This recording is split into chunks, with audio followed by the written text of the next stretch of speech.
नमस्कार दोस्तों, चंद्रयान-3 लेकर एक ऐसी खबर आ रही जो कि यह है कि चंद्रयान-3G प्रज्ञान रोवर के साथ हमारा संपर्क जल्द ही टूट जाएगा। विक्रम लैंडर और प्रज्ञान रोवर 1-2 दिन में सोने वाले हैं। उन्हें आइसरो सुला देगा।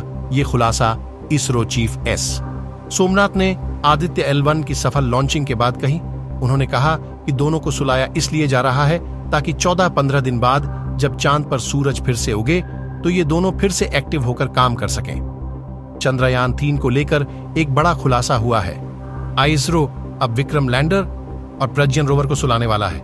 ये काम वो 1-2 दिन में कर देगा। ये बात कही है इसरो के प्रमुख डॉ. एस सोमनाथ ने।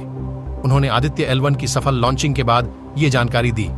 चंद्रमा पर 5-6 तारीख तक अंधेरा छाने लगेगा, सूरज ढल जाएगा, फिर लैंडर और रोवर अगले 14-15 दिन तक रात में रहेंगे, यानी चांद की रात शुरू होने वाली है।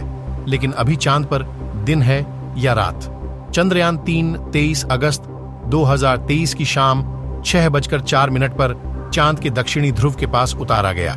उस समय वहां पर सूरज उग रहा था। इसरो की प्लानिंग थी कि चांद के जिस हिस्से पर लैंडर रोवर उतरे वहां अगले 14-15 दिनों तक सूरज की रोशनी पड़ती रहे, यानी अभी वहां पर दिन है जो अगले 4-5 दिन ही और रहेगी।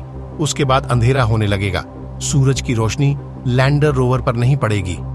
ऐसा इसलिए किया जा रहा है ताकि पहले ही बैटरी को पूरी तरह से चार्ज करके सिस्टम बंद कर दिए जाएं, ताकि बाद में जरूरत पड़ने पर उन्हें फिर से ऑन किया जा सके। अंधेरा हुआ तो फिर क्या होगा? लैंडर और रोवर में सोलर पैनल लगे हैं। वो सूरज से ऊर्जा लेकर चार्ज होते हैं। जब तक सूरज की रोशनी मिलेगी उनकी बैटरी चार्ज होती रहेगी। वो काम करते रहेंगे। अंधेरा होने के बाद भी कुछ दिन या घंटे तक रोवर और लैंडर काम कर सकते हैं। ये उनके बैटरी की चार्जिंग पर निर्भर करता है। लेकिन इसके बाद वो अगले 14-15 दिनों के बाद सूरज उगने का इंतजार करेंगे। हो सकता है सूरज उगने के बाद वो फिर से एक्टिव हो जाएं, अगले 14-15 दिन काम करने के लिए। अंधेरा हुआ तो फिर क्या होगा? लैंडर और रोवर में सोलर पैनल लगे हैं। वो सूरज से ऊर्जा लेकर चार्ज होते हैं। जब तक सूरज की रोशनी मिलेगी उनकी बैटरी चार्ज होती रहेगी। वो काम करते रहेंगे। अंधेरा होने के बाद भी कुछ दिन या घंटे तक रोवर और लैंडर काम कर सकते हैं। ये उनके बैटरी की चार्जिंग पर निर्भर करता है। लेकिन इसके बाद वो अगले 14-15 दिनों के बाद सूरज उगने का इंतजार करेंगे। हो सकता है सूरज उगने के बाद वो फिर से एक्टिव हो जाएं, अगले 14-15 दिन काम करने के लिए। चंद्रमा पर हर 14-15 दिन में सूरज उगता है, फिर इतने ही दिन अस्त रहता है, यानी वहां इतने दिनों तक रोशनी रहती है। चंद्रमा अपनी धुरी पर घूमते हुए धरती का चक्कर लगाता रहता है, इसलिए उसका एक हिस्सा सूरज के सामने आता है तो दूसरा पीछे चला जाता है। रोवर प्रज्ञान ने चंद्रमा की सतह पर शिव शक्ति पॉइंट, चंद्रमा के दक्षिणी ध्रुव से लगभग 600 किलोमीटर दूर स्थित है। कोरियाई चंद्र मिशन दनुरी ने जो चंद्रयान-3 की फोटो ली है वह 250 सेंटीमीटर प्रति पिक्सल रेजोल्यूशन की है।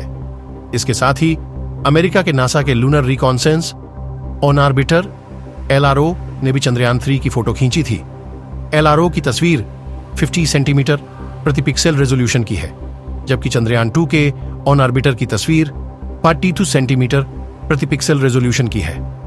सतह पर उतरने के बाद प्रज्ञान रोवर ने वहां से कई जानकारियां इसरो को भेजी, जिसमें मुख्य रूप से उसने चंद्रमा की मिट्टी और वातावरण की संरचना का विश्लेषण किया है।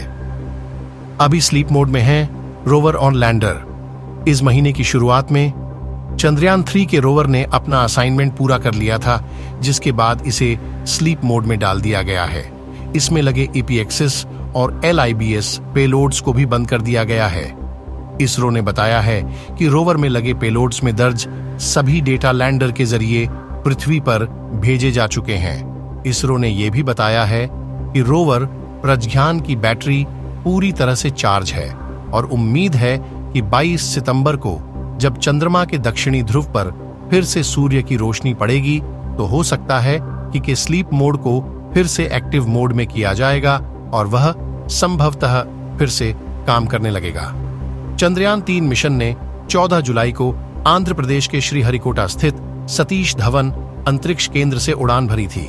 इसने 5 अगस्त को चंद्र कक्षा में प्रवेश किया और 17 अगस्त को लैंडर मॉड्यूल प्रोपल्शन मॉड्यूल से अलग हो गया। कोरियाई चंद्र मिशन दानुरी दिसंबर 2025 तक चंद्रमा की कक्षा में रहने के लिए निर्धारित है, जिसमें विभिन्न वैज्ञानिक और तकनीकी मिशन शामिल हैं, जैसे कि चांद पर लैंडिंग स्थलों की तस्वीरें लेना और चंद्रमा की उत्पत्ति का अध्ययन करने के लिए चंद्र चुंबकीय क्षेत्र को मापना शामिल है।